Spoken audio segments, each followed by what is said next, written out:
had to share this morning is just very brief.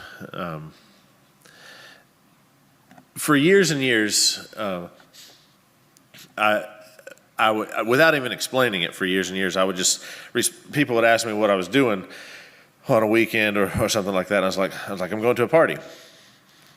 And some people would respond with, oh, okay, because they knew I was a Christian, and I didn't explain myself for a long time to anyone because I was waiting for somebody to ask.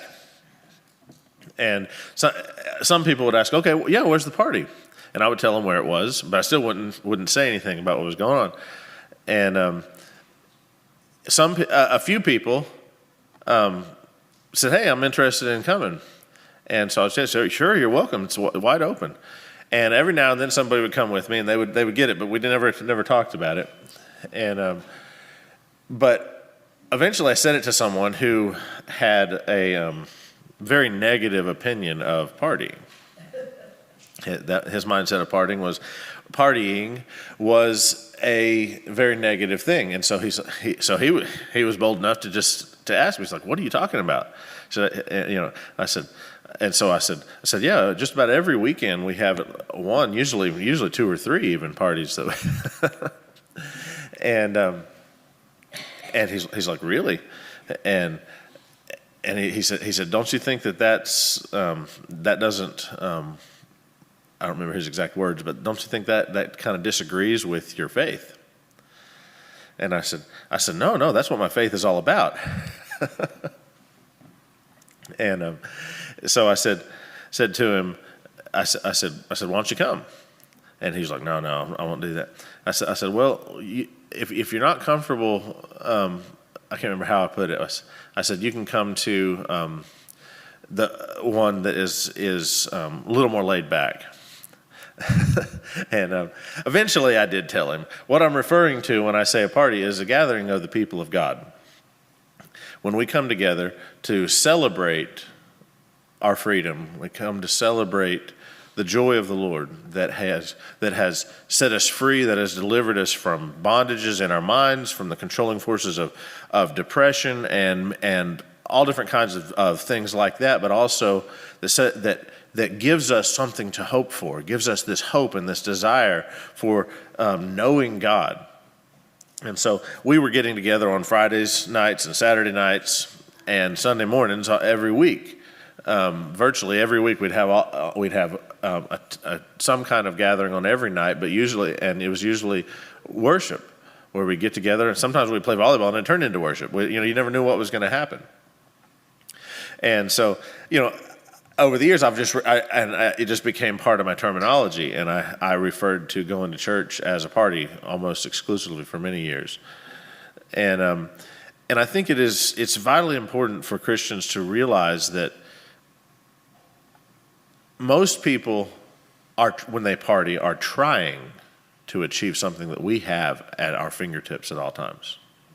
They're trying to achieve a sense of worth, a sense of, they work for the weekend, they work so that they can have a moment to supposedly enjoy life, and it's empty. And I remember the Black Eyed Peas song, I've Got a Feeling. And that, when I first heard that song I heard it and I was like, that is meant to be a worship song. Because they're singing about something that they don't understand. They don't understand. Their mindset is tonight's going to be a good night. I've got this feeling inside because they're excited. But then their lyrics show that they don't understand that, because their lyrics show a miserable existence. Their lyrics show, going out and trying to do all these things that yield misery.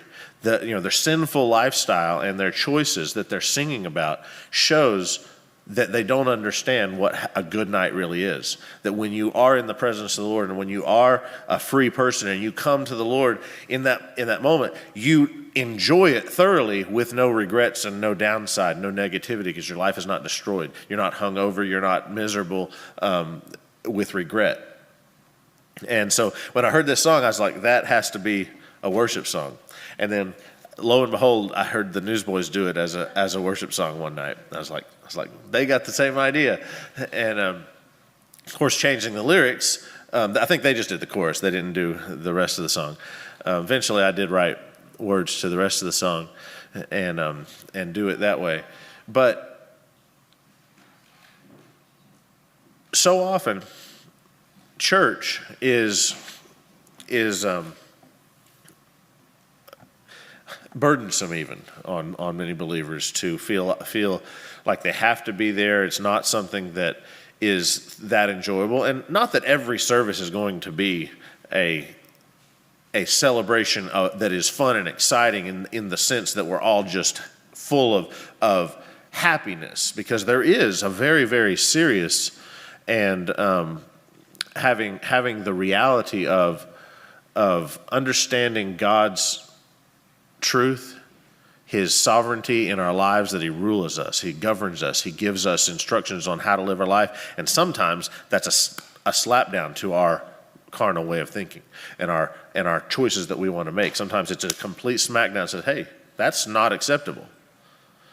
But that yields peace, that yields freedom, and that yields joy, because joy is not about happenstance like happiness is about just in that moment. It's about the reality that if I work hard, I get a paycheck. If there's reward in response to and looking and seeing an investment of my heart and my time. God gives us much in reward.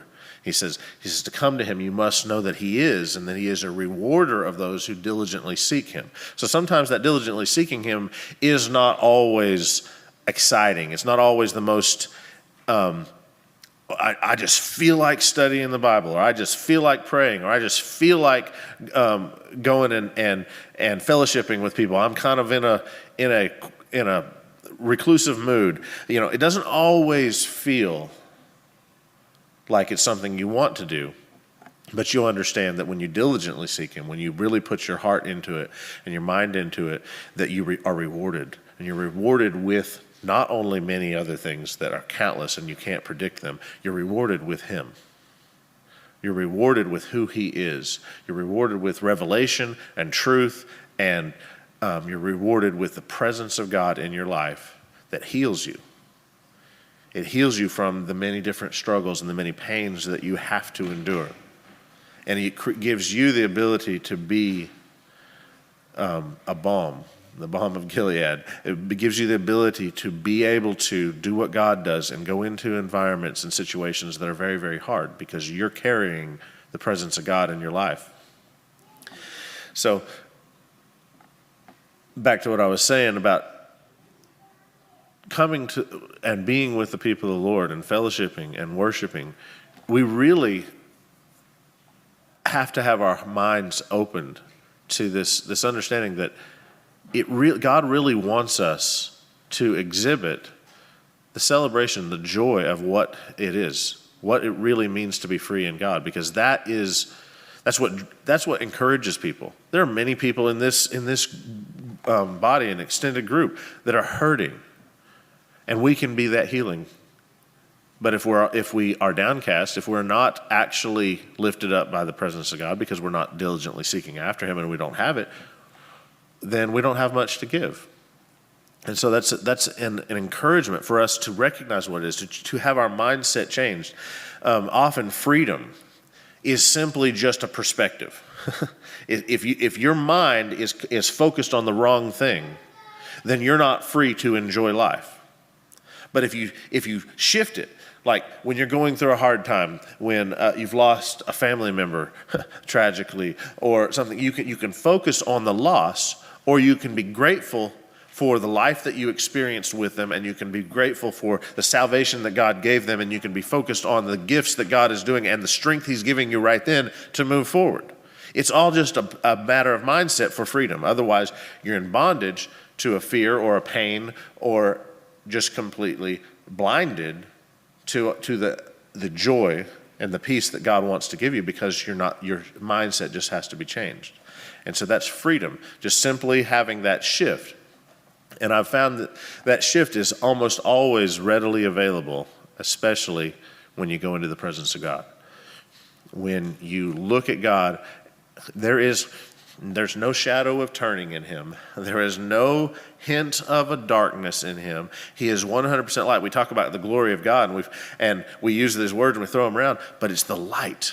It's the pure light that allows us to see and know where we are, know who we are, know where we're supposed to go. It gives us light. It gives us sight and perspective. Without it, we're bumping into everything and blind and incapable of functioning. So